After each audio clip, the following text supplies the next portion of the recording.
shots a game. I mean, because in that game 5, they had like 65 shots between Paul George and Westbrook. You only get like 85 a game, so that means you get nothing else from anyone else on that team. It's just a bad mix. I think they're in trouble, but we'll have plenty of time to talk about their offseason as we see. Well, Justin, I got to ask you, though, when you see Sabonis out there playing and the announcers are talking about the fact that he's the son of Arvydas Sabonis, the previous player, does that make you feel at least old for 1 minute? Because I was sitting there watching that going, oh wait, that's the son of... I'm really old now. I remember watching his dad play when I was younger. That's what I'm saying. So I'm still pretty young then, but yeah, now it is weird because we're starting to see guys like go through their careers and retire. Like, it's not going to be long in 3 or 4 years where the worst day of your life NBA fan-wise is going to come if LeBron walks away. And we can remember when he started as a rookie or even when he was in high school. We're going to watch his whole career transition. I've already got Bronny jerseys. Jeez, thanks for depressing me. All right, one last question. I'll try to get it back together here as I start to pontificate my life, but who's been more impressive in the NBA playoffs so far, the Utah Jazz or the Boston Celtics? Wow, that's a fantastic question. I didn't know you were going to throw that one at me.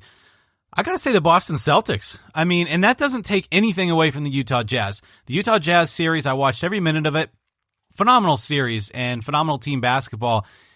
But you and I both kind of wrote off the Celtics against the Bucks. Sorry, Boston. And the Bucks, the Bucks really surprised me. Giannis really surprised me. The Celtics really surprised me. Now you take them into the next series, they're surprising me yet again. And it's this efficiency that they've got, this team basketball that they've got. I think with Kyrie, with Hayward gone, now you're starting to see where they're not relying on just a superstar player. They're relying on an entire roster of guys. And so on paper, you sit back and you say, okay, how are they going to get this done? And yet they seem to score enough points to make it happen. I think it was a real wake-up call this week for our team. What do you think? Oh, absolutely. I think Philly bought into the narrative that even we had felt, that like Boston was probably going to get beat in round 1. They sneaked by, win that game, and I should say that again, they didn't sneak by. They took it from Milwaukee. They whipped them in Game 7. They beat them when they had to. I mean, that's the bottom line. Yeah, they took care of business when they had to at home. And I think Philly felt like they were going to come in, and it wasn't going to be that big of a series. Jaylen Brown was out, so now you start to look at that team, and you're like, well, who's going to hurt us? Well, then the 3 guys hurt you. Tatum hurt you, Rozier hurt you, Al Horford hurt you. And Al Horford's been really good in the playoffs. I knocked Al Horford a lot this year, but he stepped up in earning that contract that they give him a few years ago and really proving why he's an all-star because he's showing a lot of range to his game. He was in the post pounding on guys in that Milwaukee series, and then he's in Game 1 versus Philly stepping out, hitting threes, extending the floor, pulling Embiid away from the basket. So, yeah, I think Boston's definitely been impressive. I mean, Brad Stevens has done a magnificent job with what he's had to work with. I mean, I think if you look at any team before the season and you take off their 2 biggest acquisitions or their 2 highest paid players that they lost with Hayward and Kyrie, and then you really take off a guy who's been one of their 3rd best players in Jaylen Brown, and they go in at home and win by double digits over the hottest team in the East in Philly, I think that's very impressive. But that doesn't take away what Utah did this season. I mean, again, they lost Gordon Hayward, got nothing for him. George Hill leaves. They trade Rodney Hood in the middle of the year, and they end up winning a first-round matchup. They've just run into a really tough, hot Houston Rockets team. Yeah, and I think, you asked me about Oladipo. I think what we're going to see, too, is that Jason Tatum becomes a household name. I think he's going to be the one that capitalizes in Boston. Wouldn't he have looked good in a Sixers uniform? Well, yes.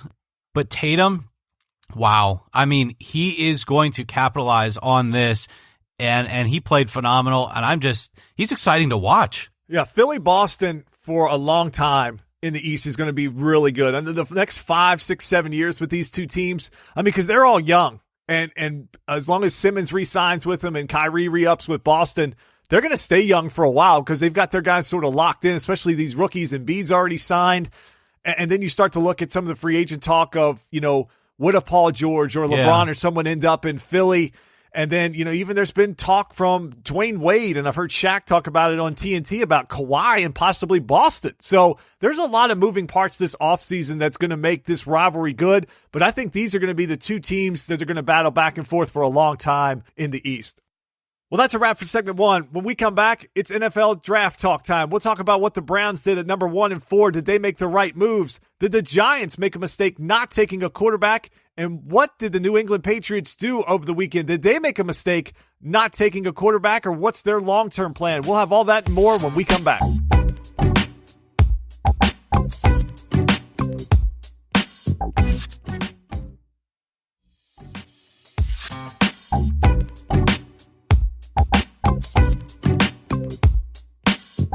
It's segment 2, so it's talk-worthy time, and let's jump into the NFL draft. Thursday night was round 1. It happened last week after we dropped episode 151, and we talked about the rumor that had come out. It came out really about Tuesday afternoon of last week. It just kept building, and finally it got to a point on Thursday where it felt like, well, if the Browns don't take Baker Mayfield, that'll be a surprise. But the Browns take quarterback Baker Mayfield out of Oklahoma with the number 1 pick. They come back at 4. Take Ohio State cornerback Denzel Ward. So let me throw it out to you, Eric. Did the Browns make the right moves at number 1 and number 4? No, I don't believe they did. But when they called Baker Mayfield's name at number 1 as a Jets fan sitting there at 3, our listeners know that I was very happy because I didn't want Baker Mayfield on the Jets. I think he comes with too much baggage. I think he's a hothead. And quite frankly, I think his size and his style of play just isn't going to work as much as they had hoped. I know they compare him a lot to Drew Brees, guys like that, but you have to remember Drew Brees is a once-in-a-lifetime type of quarterback. You can't just throw Drew Brees' name around there comparing guys to Drew Brees. Yeah, I mean, maybe you want to compare them to Drew Brees, but wishing and hoping are not the same as actually getting and doing. So Baker Mayfield, I don't believe is going to be a big success. I also think having a quarterback that's 6'1" and plays the way he does, if you want to send a guy like that to any system, you don't send them to a perennial loser like the Browns. No, I don't think it's a good pick at all. I don't think it has as high of a ceiling as what you're going to see with some of those other guys. Now, the pick that really more surprised me, Justin, was at number 4 with Ward. And, you know, it always comes back to that thing in the NFL draft. Do you take a team need? Do you take the best player available? Do you take the biggest name and then try to use that as an asset for other movement down the road? A lot of people will disagree on that. I know the Browns were looking to solidify their defense, and I know last year they took Garrett, and so maybe Chubb didn't look as good to them, but so many analysts believe that Chubb was one of the best athletes and the best overall players in this draft. So if you take a quarterback at 1, you get the guy that supposedly you want, and then somehow one of the best defensive players in the entire draft is still sitting there at 4, and you reach for something in the secondary. To me, Justin, I thought that was a big miss to not take Chubb in that spot. Well, it benefited me very much because as a Bronco fan, when Bradley Chubb was still sitting there, like I said last week, there was a lot of talk that Denver was looking to move back because in their mocks, they thought Bradley Chubb would be gone. They thought he would go at 4, or that, you know, something could happen where even if Saquon went at 1, for example, that maybe the Giants would then take Bradley Chubb, but they did not think he would be there. So they kind of chopped those talks off and took the best player available for them because their feeling is you can't have enough pass rushers in the NFL. So that surprised me. With these quarterbacks, I tweeted out about every one of them has some type of red flag attached to him. The problem for me, I talked about on the show last week for Cleveland specifically, was they took the guy with the most off-the-field red flags after they had already spent a first-round pick a few years ago on Johnny Manziel, the quarterback with the most off-the-field red flags. So to me, when you see Mayfield, you can't not compare him to Drew Brees. Drew Brees did not have a video where he was getting jacked up by police off of a wall in Arkansas in college. Yeah. And Drew Brees was just a more natural passer. As a Bronco fan, watching Paxton Lynch, a guy that came from an offense where he was constantly in shotgun, really wasn't calling his own plays, never played under center, and struggled with more complex defenses, that scared me off Baker Mayfield.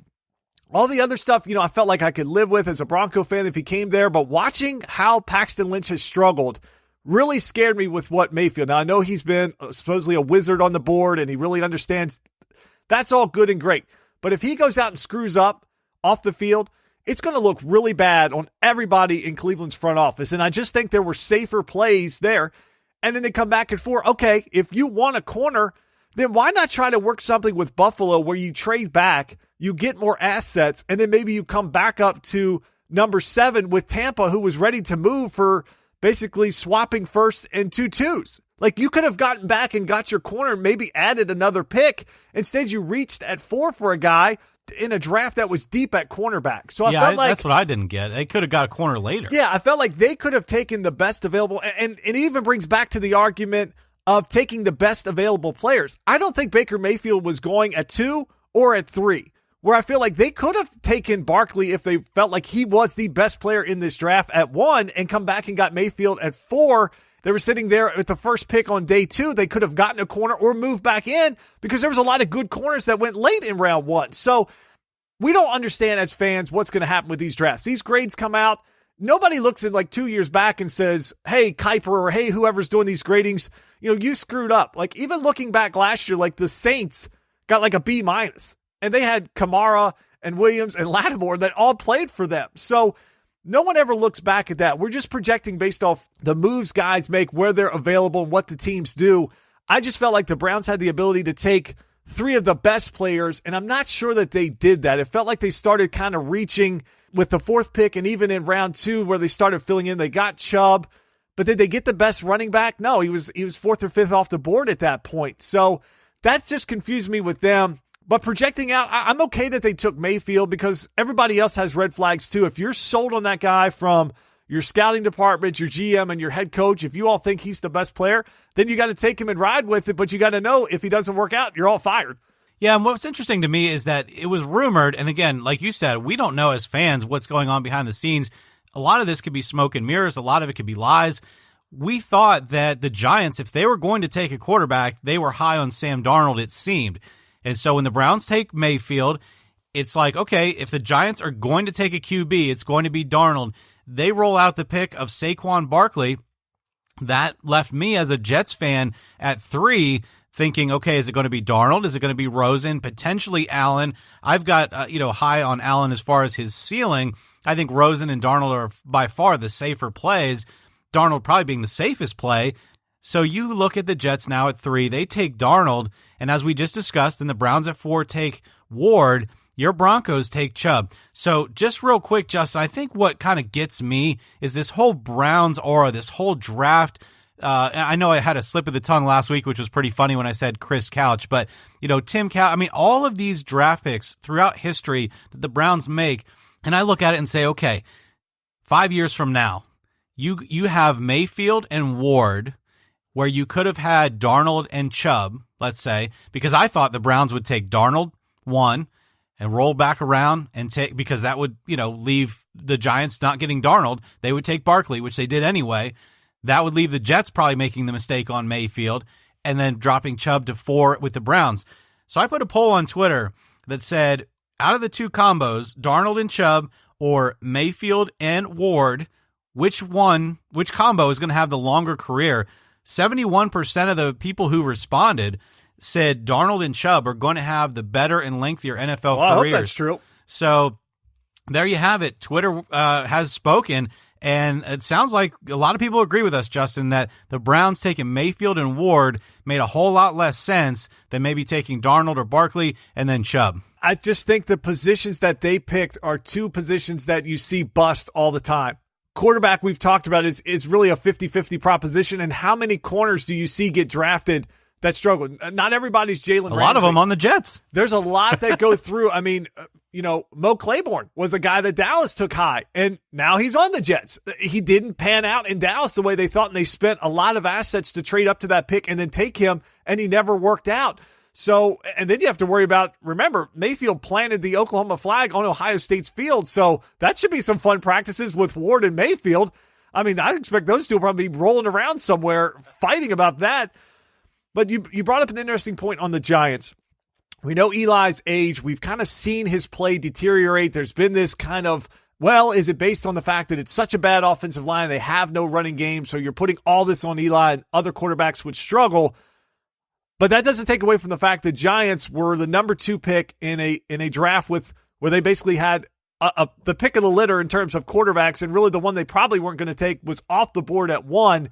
Did the Giants make a mistake not drafting a quarterback? I don't know. I mean, I think it's based on what they feel the longevity of Eli Manning is going to be. How many years do you think he's got left? I'd say 2 to 3. I mean, games or years? I think years, and I think the Giants are betting on years as well. But